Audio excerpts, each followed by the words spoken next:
Korea is good for a short time, but not a long time, is the conclusion that I came up with after living here for more than 5 years and studying in university for 2 years. And for that time, I've met plenty of international students from various nations, both full-time and exchange students, and I've definitely noticed a very interesting pattern. Exchange students seem to absolutely love their time here, both the day-to-day cultural aspects as well as their studies.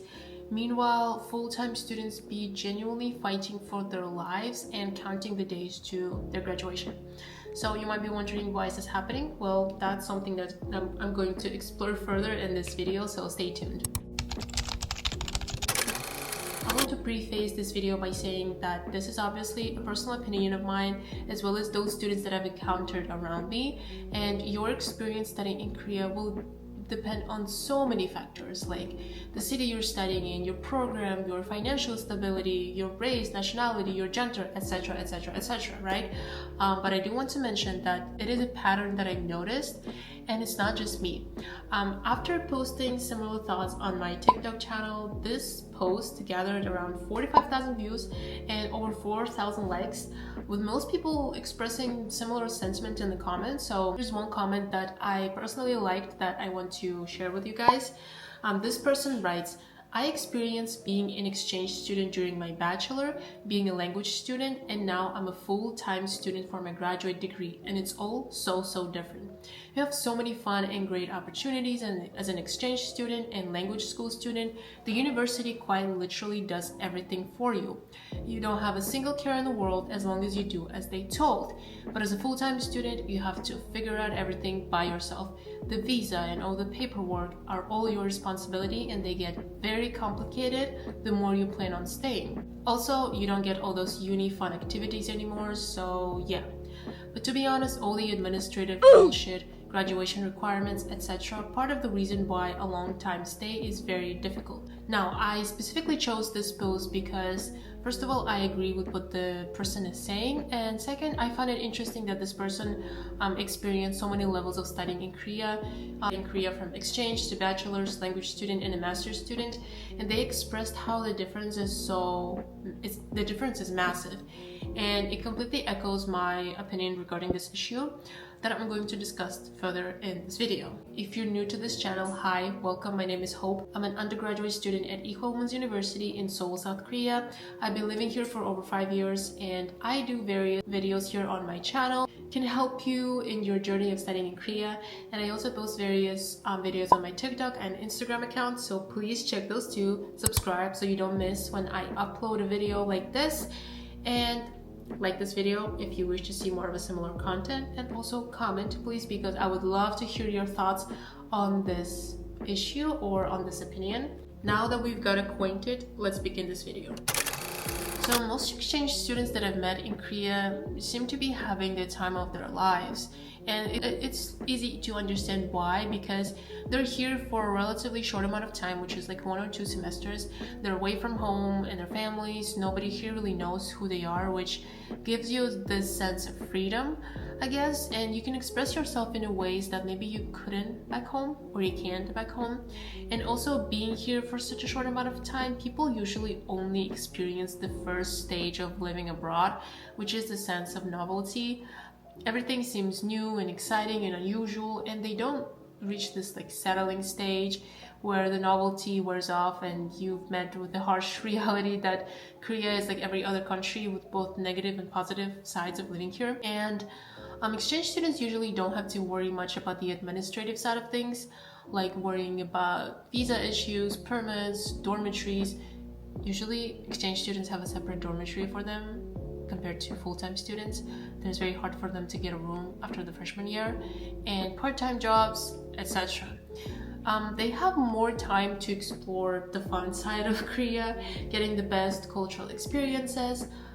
In my observation, they have more of an interesting events organized by university for them compared to full-time students.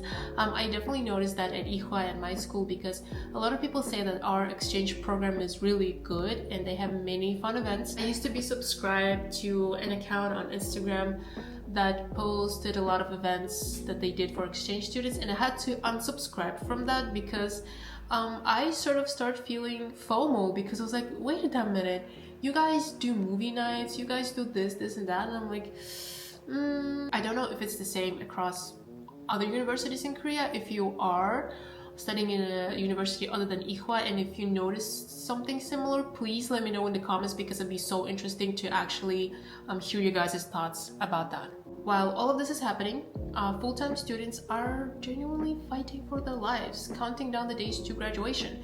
And that's not even like metaphorical. I met several students who literally have a timer set on their phone, counting down the days to the end of their program. Okay. As soon as it ends, you better believe they'll be out of here. Many don't really consider staying in Korea after graduation for a variety of reasons. For many, the expectations sort of did not meet the reality, or they might have faced a lot of mistreatment that unfortunately tainted their experience, or they might have faced structural barriers of staying here post-graduation, or they just simply realized that Korea is not really the country for them, which is absolutely fine. Here are some other comments that I want you guys to read from other people under my TikTok post. This person writes that I was an exchange student and I agree with this. They offered us to extend, but I declined because I think uni life there is harder and work life sounds horror. I saw the different side with my full-time friends who barely got sleep because of their schedule, plus alba, which is part-time job, part-time work, since it's expensive to live in Seoul. Another person writes, so relatable. I'm in my final year and my plan has changed so much now compared to before. It's systematically too difficult to stay here after graduation, and I don't want to fall into teaching or some other random job to simply stay here. Unfortunately, graduating from a Korean university isn't what gets you a job here, it's connections and knowing people, which 100% agree with this person. Now, this is a very interesting comment. This person writes, this applies to just Seoul, in my opinion. I'm an hour and a half away from Seoul, and here for a semester, I'm so bored and hungry throughout the week. My town has little variation in food. Seoul has a lot more to do. This person answered, like this person wrote a reply to the post and said, sadly, no. I lived in Daejeon for 4 years before the graduation. It felt the same as the post, and I mean exactly. My exchange friends were all having so much fun since they didn't have to stress with schoolwork while I was drowning in lectures and assignments. Korea was convenient, but I didn't want to stay longer after graduation, which is... See, there are some people coming from different perspective, not just living in Seoul, because as you know, most top universities are located in Seoul. So many people living outside of Seoul also experience the same thing.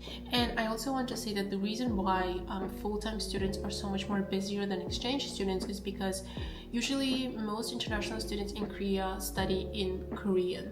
It depends on their program, of course. There are majors that are inherently all in English, but there's not a lot of them. So usually they have to study in Korean, and no matter how good your Korean is, no matter your topic score, no matter how long you practice it before coming here, studying in Korean will inherently be more difficult to you than studying in your native language. That's just like a very rational thing to think about, but I noticed that not a lot of students think about that. They think that, oh, I have a really good Korean level, I'm going to be fine.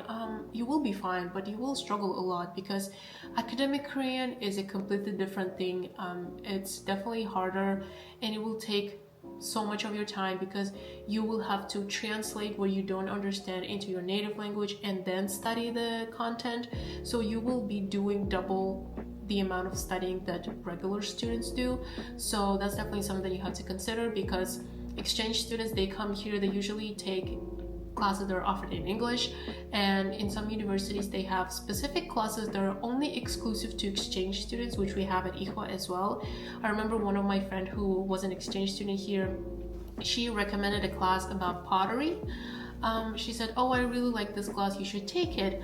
I went to see, and that class was exclusively only for exchange students, which was not available for full-time students. So I was like, okay, I can't take this class. So yeah, there are specific classes that are only for exchange students, which are like light-hearted, but most exchange students take English classes that are in English, so they don't have to stress about learning Korean as hard as full-time students do. And yeah, that's just something that you have to consider, unfortunately. This is just a very funny comment. This person says that I came here to study because of the exchange program. I set my graduation countdown 9 months in. So this person literally has a countdown. Now, this person writes, this person also studied at IHWA, so this is very relevant. Oh my god, this hits me so hard. Thank you for validating our feelings. I have a close friend who's an exchange student and we started at the same semester at IHWA, but I can see, and she confirmed it as well, that our life is so different. Every time I said to her that I have a certain schedule with my department, her comments always, oh my god, you are so busy. Not gonna lie, I enjoy it. I love spending time with people from my department. God, they're the bestest people I've ever met here. And I do enjoy my time in Korea. I'm very grateful for it, but still, sometimes I wish I was only here for an exchange. Sometimes I wish I don't have to try so hard to adapt here because I wouldn't be here for that long. Even certain programs are only meant for exchange students, like I mentioned before, as if the other international students aren't allowed to get some fun too. Like, hey, I need that kind of fun as well in the middle of all this academic pressures. It's still my second semester in graduate school, but I'm already planning which country should I go next after I graduate. I don't think I would survive longer in here. So you can definitely see the common sentiment. But I did have some commenters that disagreed with me that did their full-time degree in here and they stayed after graduation and they enjoy living their life here in Korea. So it's definitely not one size fits all type of thing. But yes, this post resonated with a lot of people, and after noticing this pattern, I formed this conclusion in my head that Korea is good for a short time, not a long time. My advice for all of you watching, that if you're able, come as an exchange student or a language student. You will have lots of fun and less stress while experiencing the best of the Korean culture. But if you still decide to come as a full-time student, expect a lot of challenges, which I can imagine is true for all countries and not just Korea. And remember that studying and obtaining your degree here is only half the battle. The real challenge begins once you graduate and enter the job market. Then things get even more harder. And as always, my goal is not to scare off any prospective students that wish to study here. My goal is to inform and maybe inspire you to think a bit more thoroughly about this decision before you commit to it for 2 years or even 4 years, which is a long time and a lot of money. So I trust you to be a rational human being and taking everything that is useful to you from this video and make your own informed decision. If you watch this video, you can check other videos on my channel. You can check other informative videos about studying in Korea in my playlist called Essential Information About Uni Life. And subscribe, like, comment, all the stuff that you're supposed to do and I'm supposed to say. And thank you so much for watching. I'll see you in the next one. Bye.